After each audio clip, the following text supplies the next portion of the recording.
শুভেচ্ছা সবাইকে। আপনাদেরকে আজকে একটি অন্যরকম একটি ভিডিও দেখাবো। সেটা হচ্ছে আমরা ছোটোবেলায় একটা ছবি দেখেছিলাম, বেদের মেয়ের জ্যোৎস্না বা বেদে পল্লী যেটাই বলি না কেন আমরা, গ্রাম বাংলায় কিন্তু খুবই এখন চোখে তেমন একটা পড়ে না। এটা পরে আপনার টঙ্গী যে ব্রিজ, সেই ব্রিজের পশ্চিম পাশে এদের জীবনযাপন এখন আছে বা থাকবে। আর এই মুহূর্তে আমি যে জায়গাটায় আছি, এই জায়গাটা একটা ঘোরার মতোই জায়গা বলতে পারেন। সেটা হচ্ছে মাওনা শ্রীপুর থানার গোসিঙ্গা ইউনিয়ন। আর এই যে এটা হচ্ছে বাজার, এই বাজার ধরে এই হচ্ছে নদীর পার কাপাসিয়া। ওই যে গ্রামটা বা ওই যে মানুষজন উঠতেছে, ওইটা হচ্ছে আপনার কাপাসিয়া, আর এটা হচ্ছে গোসিঙ্গা। তো এখানে আমরা দাঁড়িয়ে আছি, মাঝখান দিকে নদী বয়ে গিয়েছে। দুইটা জেলা, দুই পার দুই বাসিন্দা মানুষই বলতে পারেন। এখানে সবাই বিকেলবেলা ঘুরতে আসে, চটপটি ফুচকা খাওয়া দাওয়া করার জন্য। এই মুহূর্তে একটা জিনিস চোখে পড়লো, সেটি হচ্ছে বেদেপল্লী। এই বেদেপল্লীর জীবনযাপন, তাদের সংগ্রামী জীবনের গল্প একটু আপনাদের সাথে শেয়ার করার জন্যই কিন্তু আসলে ভিডিওটি করা। যে মানুষেরা তো পৃথিবীতে থাকার জায়গা, তাদের জায়গা হয় না বললেই চলে। এদের প্রজন্ম থেকে কিন্তু প্রজন্মটা কিন্তু এইভাবে বড় হচ্ছে, বড় হবে। হ্যাঁ, নৌকাতে ঘর বেঁধে জীবনযাপন, এই তাঁবুতা নিয়ে ঘর বেঁধে জীবনযাপন, এদের সংগ্রামী জীবনের গল্প অনেকেরই জানা, অনেকেরই অজানা। এদের আসলে ইতিহাসে পাতায় তেমন কোনো জায়গা নেই বললেই চলে। ছবিতে দেখেছিলাম আমরা বেদের মেয়ের জ্যোৎস্না, সেই ইলিয়াস কাঞ্চনার ছবি, যেটা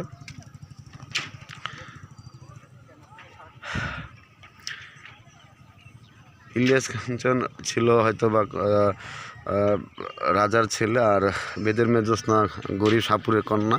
তাদের এই সুসম্পর্ক মেনে নিতে চায় নাই। আসলে এদের জীবনের গল্পটা হয়তো অনেকে মেনে নিতে চাইবে না, যে কী যে কষ্ট এদের সংগ্রামী জীবনে বা চলাফেরায়, আসলে না দেখলে বোঝার মতো নেই। হ্যাঁ, সুন্দর একটা পরিবেশ, আসলে ঘোরার মতো জায়গা। পাশেই বাজার, গোসিঙ্গা বাজার। আসলে এদের কাছে অবশ্যই সাপ তো সাপ থাকবে, বাঁশি ভিন যেটাই বলি না কেন, এরা সাপ ধরা, বিষ নামানো সবই কিন্তু এদের কাজ।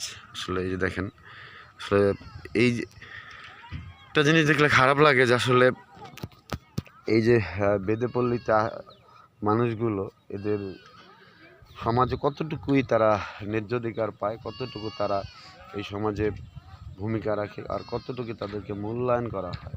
এদেরকে হয়তো যখন সাপে ধ্বংসন করে, তখন হয়তো তাদেরকে ডাকা হয় বিষ নামানোর জন্য, ওঝা হিসাবে। তো এখন কিন্তু আগের মতো সেই বিন বাজিয়ে কিন্তু সাপ ধরা খেলাটা কিন্তু এখন আর নেই বললেই চলে।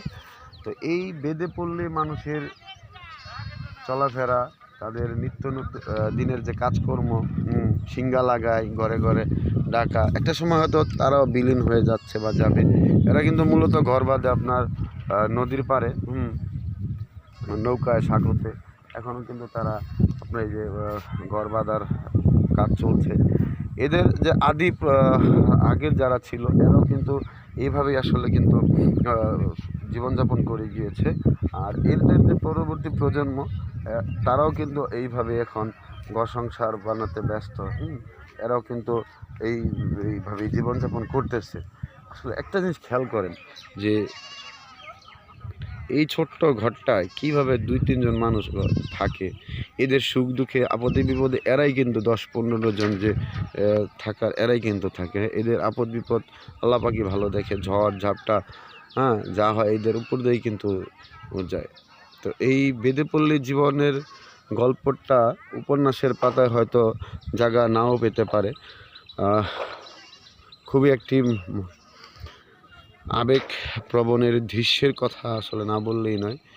এদের খবর নেওয়ার মতো কতজনই বা আছে এই বেদেপল্লী জীবনের গল্পটা হয়তো অজানাই থেকে যাবে। যে যাই হোক, ভালো থাকুক সকল পৃথিবীর মানুষগুলো, হতাশা নেই। ভালো থাকুক পৃথিবীর সকল সুবিধাভোগী মানুষগুলো, যাদের কারণে কষ্টে আছে না পাওয়ার মানুষগুলো। বেদেপল্লী থেকে কাউসার মাহমুদ আপনাদের সাথে ছিলাম। আল্লাহ হাফিজ।